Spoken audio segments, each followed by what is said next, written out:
Poppy Playtime में वैज्ञानिकों की मौत कोई साधारण दुर्घटना नहीं थी।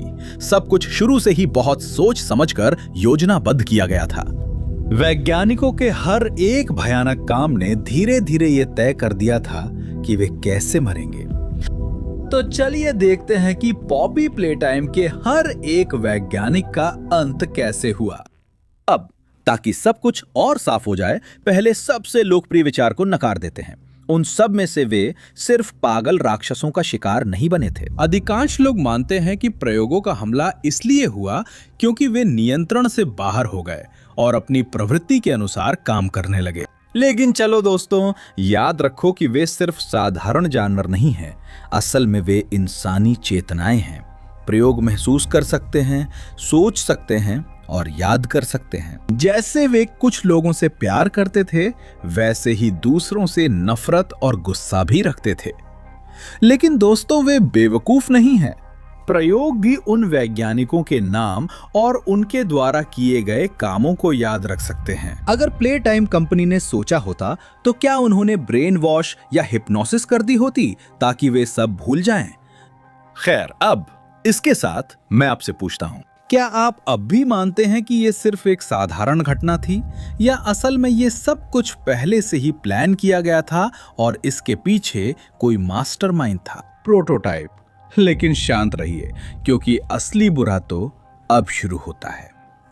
लंबे समय तक अध्ययन किए जाने के बाद प्रोटोटाइप को पता था कि आजाद होने का एकमात्र तरीका बाकी सभी प्रयोगों के साथ हाथ मिलाना है। प्ले टाइम को के बारे में जो उसने सीखा, उससे उसे अंदाजा था कि खुद को सभी वैज्ञानिकों से कैसे आजाद करना है। एक बार भागने की कोशिश में उसने फैसला किया, दूसरे प्रयोगों से संवाद करने और उन्हें न्याय और आजादी के लिए मनाने का मौका मिला, भले ही वो सबसे बुरे तरीके से ही क्यों ना हो। उसी ने बाकी प्रयोगों को बताया कि उनके पास नियंत्रण अपने हाथ में लेने का मौका है, जिससे वैज्ञानिकों के हाथों और पीड़ित होने से बच सकते हैं। यहीं पर ऐसे मामले भी हुए जैसे कि थियोडोर की मशहूर मौत, वो बच्चा जो कैटनैप के शरीर के अंदर है। ये सब एक बड़े योजना का हिस्सा था। इस योजना को समझा जा सकता है अगर हम वैज्ञानिकों की हर एक मौत का विश्लेषण करें। चलिए प्रेस्टन की मौत से शुरू करते हैं, जब वो जिंदा था। वो मुख्य खलनायक नहीं था और ना ही वो अंतिम आदेश देने वाला था। लेकिन जाहिर सी बात है, वो इतना मासूम भी नहीं था, क्योंकि वो स्टाफ का हिस्सा था और इन सभी डरावनी घटनाओं में शामिल था। फर्क बस इतना था कि कुछ मौकों पर उसने सहानुभूति दिखाई। वो प्रयोगों से ऐसे बात करता था जैसे वे गरीब अनाथ हों, और इसके अलावा उसे उन पर दया भी आती थी। वो वैसा साधारण बुरा इंसान नहीं था जो उन्हें केवल सामान समझता। असल में अगर उसकी कहानी याद करें तो जब वो प्ले टाइम कंपनी में काम करने आया था, वो काफी उलझन में था। मुझे अब भी समझ नहीं आता कि मुझे क्यों रखा गया, एक जीव विज्ञानी को एक कंपनी में। और जैसे जैसे उसे फैक्ट्री के असली इरादों के बारे में पता चला, उसने पूरी सच्चाई उजागर करने के लिए अपनी पूरी कोशिश की। वो अनाथ बच्चों को नमस्ते कहने से भी बचता था, क्योंकि उसे पहले से पता था कि उनके साथ क्या होने वाला है, और शायद यही बात उसकी बर्बादी का कारण बनी। सब कुछ जानते हुए भी उसमें कभी इतना साहस नहीं था कि वो इन सारे अत्याचारों को रोक सके। लेकिन सच तो यह है कि उनमें इन अत्याचारों की शिकायत करने का भी साहस नहीं था, और उसने आखिरी पल तक इंतजार किया। लेकिन एक बहुत जरूरी बात, प्रोटोटाइप उसके साथ कैसा व्यवहार करता है। वो उसे पहले ही पल से ना तो मारता है और ना ही कुचलता है, बल्कि ऐसा लगता है कि प्रोटोटाइप को वो काफी पसंद आया, तभी तो उसने उसे सबसे बुरा सजा दी, उस पर प्रयोग करना और उसे टुकड़ों के ढेर में बदल देना। इसलिए उसका अंत कोई तेज मौत नहीं है। प्रोटोटाइप ने उसे बदलने और उसी क्रूरता से गुजरने के लिए मजबूर किया जिसमें वो खुद शामिल था। प्ले टाइम को पूरी तरह से नष्ट करने के लिए उसके पास सब कुछ होने के बावजूद उसे लगभग मजबूर किया गया कि वह प्ले टाइम कंपनी की भयावहताएं खुद झेले। उसका सबसे बड़ा दंड मौत नहीं था, बल्कि ये था कि वह कभी भी उस चीज से भाग नहीं सका जिसे उसने खुद अनुमति दी थी।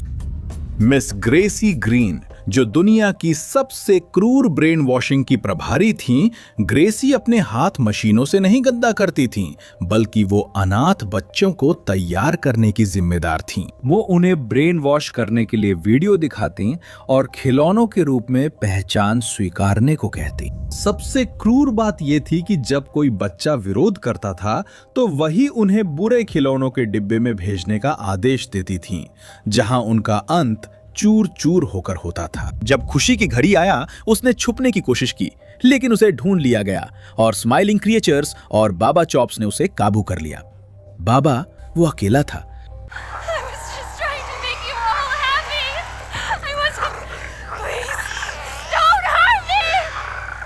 हम आपको चोट नहीं पहुंचाएंगे श्रीमती ग्रेसी। हमारे पास आपके लिए कुछ बहुत खास है। लेकिन उन्होंने उसे मारा नहीं, क्योंकि मौत किसी इतनी क्रूर इंसान के लिए बहुत आसान थी। प्रोटोटाइप ने उसे जीवित परीक्षण विषय बनाने का फैसला किया और उसे लिली में बदल दिया। उसी मानसिक नियंत्रण के अधीन किया जैसा उसने दूसरों पर किया था। उसकी पीड़ा बहुत भयानक थी। उसने 122 दिन तक मानसिक नियंत्रण सहा, जो किसी और से कहीं ज्यादा था, और वो सबसे ज्यादा देर तक टिकी रही जब तक कि आखिरकार वो टूट गई। उसने अपनी समझदारी खो दी, उसमें बटी हुई पहचानें विकसित हो गईं और वो अपने पुराने शरीर के प्रति जुनूनी हो गईं। उसे प्रोटोटाइप द्वारा मानसिक रूप से प्रताड़ित किया गया और आखिरकार वो प्लेयर के हाथों मारी गई। थॉमस क्लार्क, ये ध्यान में रखते हुए कि थॉमस ने प्लेन टाइम कंपनी के सभी प्रोजेक्ट्स में पूरी तरह से भाग लिया था, निश्चित रूप से वो अनाथ बच्चों से बनाए गए उन सभी प्रयोगों की घृणा का पात्र था। जिस दिन उसने प्रयोग बनने का तय किया, उसी दिन अपनी सजा पर खुद दस्तखत कर दिए। असल में उसने सोचा था कि बाकी लोग उसे जोरदार और गर्मजोशी से गले लगाएंगे। भाई, तुमने तो उनकी जिंदगी लगभग बर्बाद ही कर दी थी। असल में उन्हें उसकी मौत की कोई योजना भी नहीं बनानी पड़ी। उन प्रयोगों ने ही उसे उसकी सारी करतूतों की सजा दिला दी। इसी वजह से जब उसे ब्रॉन में बदल दिया गया और बाकी सबके साथ बंद कर दिया गया, तो आखिरकार सब ने मिलकर उसे खा लिया और फिर टुकड़े टुकड़े कर दिया। क्योंकि याद रखिए कि बाकी लोग जानते थे कि वो कोई अनाथ नहीं था, बल्कि प्लेन टाइम कंपनी का एक कर्मचारी था। इसी वजह से उन्होंने सबसे भयानक और जंगली तरीके से उससे बदला लिया। मैं सोच भी नहीं सकता कि वैज्ञानिकों के दिमाग में क्या चल रहा था जब उन्होंने ब्रॉन को बाकी अनाथों के साथ रखने का फैसला किया। दोस्त, ये बहुत बेवकूफी भरा है। खैर, थॉमस की मौत जल्दी हुई, लेकिन बहुत ही भयानक थी। उसे जिंदा रहते हुए बहुत तकलीफ दी गई, जब तक कि वो बहुत ही विभत्स तरीके से मर नहीं गया। और इस कहानी की चुड़ैल जेसिका न्यूमैन का क्या? वो कागजों पर सिर्फ एक और चेहरा नहीं थी। वो दावा कर सकती थी कि वो फैक्ट्री में सबसे ज्यादा जागरूक लोगों में से एक थी। वो सब कुछ जानती थी, फिर भी उसने इस प्रोजेक्ट में शामिल होने का फैसला किया। जेसिका पे प्ले केयर में बचपन बिताया और बाद में वहीं वैज्ञानिक बन गई। वो उस टीम में थी जिसने प्लेन टाइम कंपनी में जीवित प्रयोगों को बनाया और रीप्रोग्राम किया। वो बड़े शरीरों की पहल में शामिल थी, जिसमें असली लोगों को जीवित खिलौनों में बदलने में मदद की। कैटनैप और यहां तक कि थॉमस क्लार्क की तरह वो इन छोटे बच्चों को यातना दे रही थी। हम सब सोचेंगे कि कोई ऐसा व्यक्ति जिसने ये सब कुछ जिया और सहा है, उसमें कम से कम थोड़ी सी सहानुभूति तो होगी, है ना? लेकिन जेसिका के मामले में ऐसा नहीं था दोस्तों। वो बिना दिल वाली दरिंदा की तरह ही व्यवहार करती रही। उसमें जरा भी सहानुभूति नहीं थी। यहां तक कि खुद प्रोटोटाइप भी मानता है कि वो उसके साथ दयालु नहीं थी। हम कभी बहुत दयालु नहीं थे। तुम कौन हो डॉक्टर न्यूमैन? कम से कम जैसा कि प्रेस्टन ने किया था। और जाहिर है सभी एक्सपेरिमेंट्स ने इसे हमेशा ध्यान में रखा। इसी कारण मॉमी लॉन्गलेग्स ने उस पर तब हमला करने की कोशिश की जब उसने उसका इंटरव्यू लेने की कोशिश की। सबसे खराब बात यह है कि उसने हमेशा अपने काम को सही ठहराया और दूसरों पर दोष डाला। उसने प्रोटोटाइप को यह भी यकीन दिलाने की कोशिश की कि सबका जिम्मेदार सिर्फ लीफ पिएरे है। जेसिका को वही सजा नहीं मिलती जो किसी आम कर्मचारी को मिलती है। उसे आमने सामने खुद प्रोटोटाइप ही नष्ट करता है। कोई साधारण एक्सपेरिमेंट नहीं। इससे हमें ये बात पूरी तरह से साफ हो जाती है कि जेसिका प्रोटोटाइप के परिवर्तन में बहुत ज्यादा शामिल थी। उसके बारे में जिस नफरत से वो बात करता है उससे सब कुछ साफ हो जाता है। और जैसे प्रोटोटाइप ने कुछ लोगों से बदला लेने का फैसला किया, वैसे ही कुछ और लोग थे जिन्होंने अपनी हरकतों की सजा अपने ही साथियों के हाथों पाई, जैसा कि हार्ले सॉयर के साथ हुआ था। उसकी मौत का जिक्र करना जरूरी है क्योंकि ये आदमी सबसे बेरहम लोगों में से एक था। यहाँ तक कि अपनी बचपन से ही वो कई प्रयोगों के लिए जिम्मेदार था, जिसमें कैटनैप, यारनाबी और यहाँ तक कि DOE भी शामिल हैं। लेकिन उसने कभी किसी के लिए दया नहीं दिखाई और यहाँ तक कि जानकारी पाने के लिए खुद प्रोटोटाइप को भी यातना दी। उसकी मौत जल्दी नहीं हुई, उसे उसके अपने साथियों ने सजा दी और खुद प्रोटोटाइप ने उसे नष्ट कर दिया। तो हम कह सकते हैं कि उसकी सजा बिल्कुल सही थी, क्योंकि वो एक भयानक इंसान था।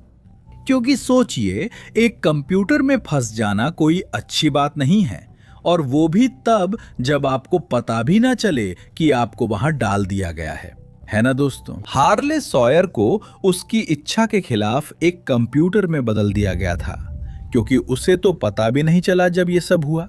बस जब वो जागा तो खुद को वहां पाया।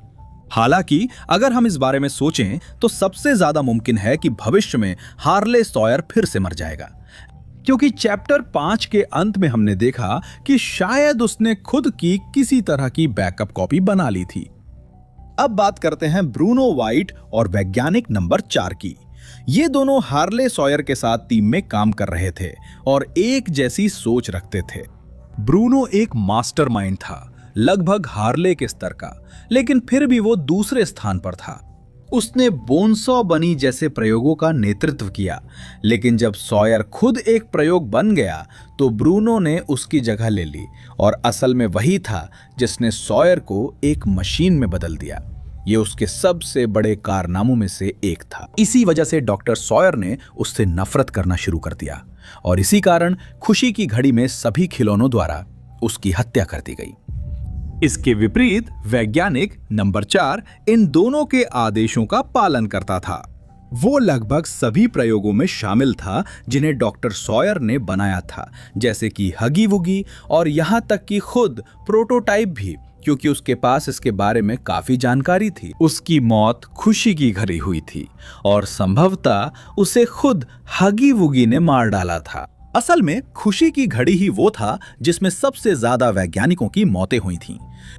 संभवतः हर प्रयोग ने अपने अपने वैज्ञानिकों से बदला लिया था, ठीक वैसे ही जैसे वैज्ञानिक नंबर 3 की मौत के साथ हुआ था। क्लैरिस, कार्माइन मैककेब और वैज्ञानिक 1 और 2 के वैज्ञानिक। लेकिन सिर्फ एक है जो कहीं भी दिखाई नहीं देता, और मैं बात कर रहा हूं लीफ पियरे की। वो प्ले टाइम कंपनी का मुख्य प्रमुख था। क्या वो प्रयोगों के पीछे घमंडी और निर्दयी दिमाग था? वो बड़े शरीर वाले प्रोजेक्ट का जिम्मेदार था और फैक्ट्री के अंदर जो कुछ भी हो रहा था उसकी पूरी जानकारी उसके पास थी। वही असली ताकत रखता था। लेकिन यहां सबसे अजीब बात यह है, लीफ का नाम कभी किसी नरसंहार या हत्या में नहीं आता और हम उसे तकलीफ झेलते हुए नहीं देखते। बाकी वैज्ञानिकों की तरह लीफ का कभी भी किसी भी प्रयोग से आमना सामना नहीं होता, यहां तक कि खुद प्रोटोटाइप से भी नहीं। इसके बजाय उसकी आवाज पुरानी टेपों में संयंत्र की सुरक्षा की चेतावनी देती, घुसपैठियों का मजाक उड़ाती और असफल प्रयोगों का बचाव करती है। शुरुआत से ही उसका रवैया घमंडी, आक्रामक और बिल्कुल भी संवेदनहीन था। वो कर्मचारियों और प्रयोगों दोनों के साथ ऐसे पेश आता था जैसे उनकी कोई कीमत ही ना हो।